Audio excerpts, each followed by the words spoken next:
Hello, this video provides an overview of membership statuses, types and categories within ETSI.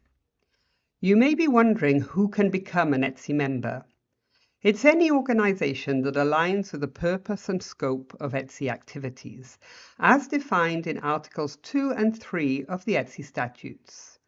An organisation has to be a legal entity, even if it's a one-person consulting company.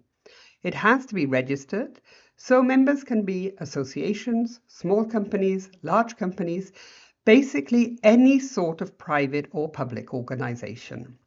And these member organisations commit themselves to comply with the ETSI directives and all decisions taken by the General Assembly. They should contribute to the work, make use of the standards produced to the extent practicable, and support those standards for use as the basis for global standards and recommendations.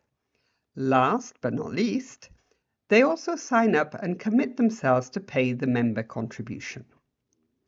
These words, committing yourself, are quite strong, I agree.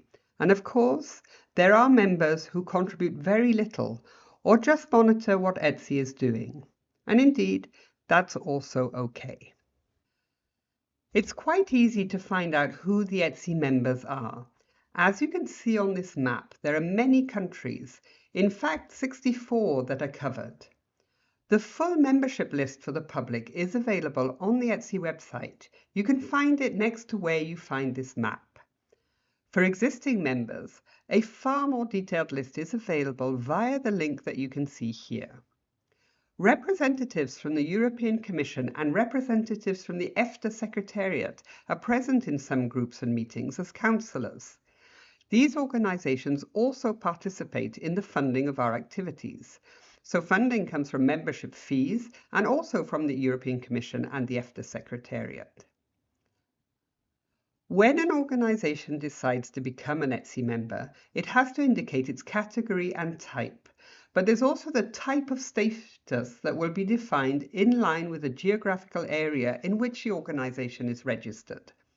ETSI has three types of status. Full member. This is a member established in the geographical area of Europe. So that's the 46 countries that are members of the CEPT, which stands for Conférence Européenne des Administrations des Postes et Télécommunications.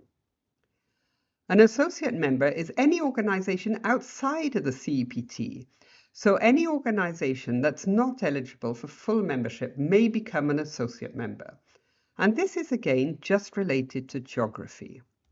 The third type, and there are very, very few of this type of status, is the observer member.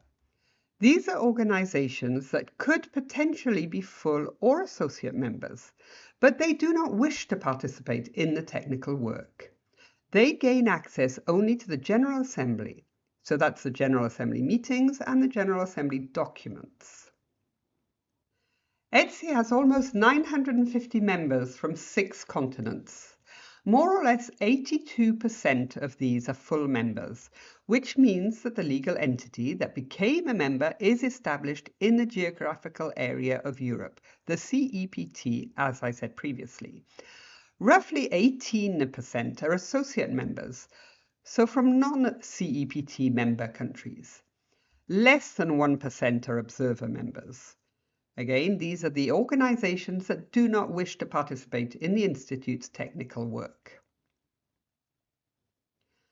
There are very few differences between what a full member or an associate member can do within the Institute. However, there are a few.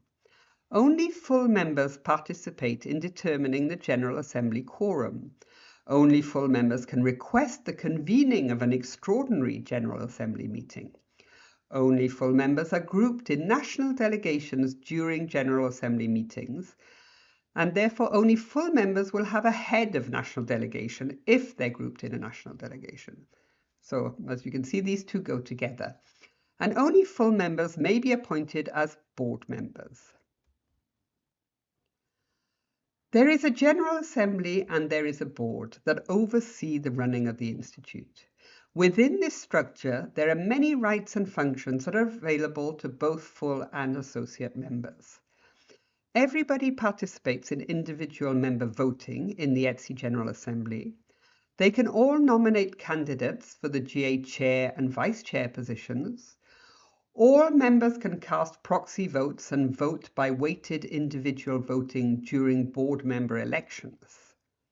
They may both participate and vote in special committees, technical committees, ETSI projects, partnership projects, industry specification groups, and software development groups. Both full and associate members may vote for the adoption of ETSI standards and ETSI guides, and vote on all matters within technical groups.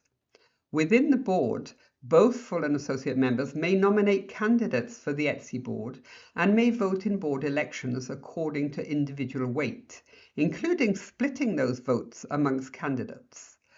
And they can all be invited by the board chair to attend specific board meetings. With regard to leadership roles, both full and associate members may become a technical group chair, vice chair, working group chair, or rapporteur, and may act as the initial convener of a new ISG during its setup phase. They can also support new work item proposals and the creation of new technical groups. There are 12 different categories of member. First, you have the administrations. These are public bodies that contribute to the ETSI budget according to the GDP of their country, and it's usually the department leading on electronic communications and digital technical standards for the government. Then there are also public bodies. These are the other governmental bodies. These will be central government departments, local departments, public institutions, and public authorities that function separately from the administration. Then we have the network operators or associations of network operators. There are the manufacturers. This is where ETSI has the majority of its members actually. Or there could be associations of manufacturers in this category. There are service providers. These are organizations making use of an electronics communications network to provide services on a commercial basis. It could also be an association of service providers. There are consultancy companies. These are entities that provide professional expertise in relation to electronic communication and related areas. ETSI also has a category of users. These entities make use of electronic communications, and there are many associations of users within ETSI. Public research bodies and private research bodies. Universities also. These are very important to ETSI as they are the forward-looking and inspire our future work. We also have national standards organizations that are also ETSI members. And then one category called Others, which is available for any entity that doesn't fit into the above, but is able to comply with ETSI statutes and rules of procedure. So it could be, for example, a trade association covering several categories, or an assessment body, or a software company. As I just mentioned, manufacturers make up a significant part of the ETSI membership, currently accounting for 38%. What's particularly interesting, however, is the balanced spread across all other categories. This is important as it demonstrates that the entire industry ecosystem is represented within ETSI. ETSI prides itself on a membership model that is designed to be inclusive, ensuring smaller players can participate.